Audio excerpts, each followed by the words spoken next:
Ce corps a été ramené d'Arabie Saoudite. C'est là que cette jeune femme travaillait comme domestique.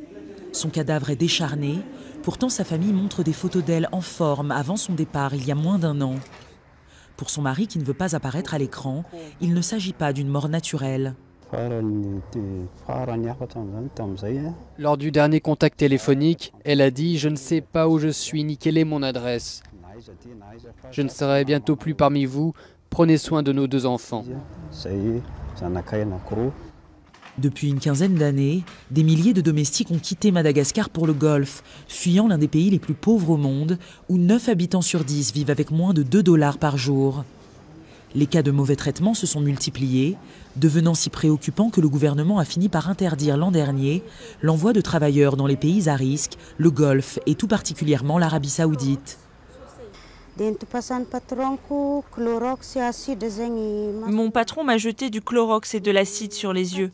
J'ai dit à ma patronne pendant 4 jours que je voulais aller à l'hôpital, mais elle n'a pas voulu et elle a dit qu'il fallait que je travaille, que je le veuille ou non. Il fallait que je travaille, malade ou pas.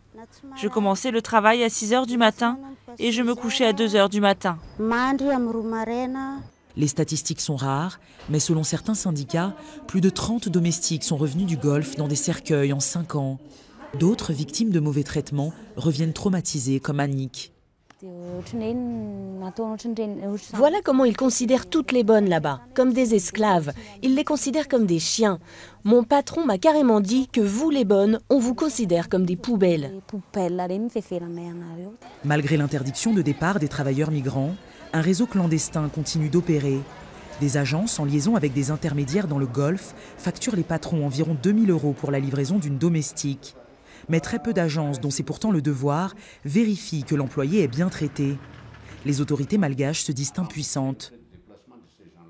Nous n'avons pas de moyens pour pouvoir contrôler sur place même. Même pour se déplacer en file, c'est difficile pour nous. On est toujours devant le fait accompli.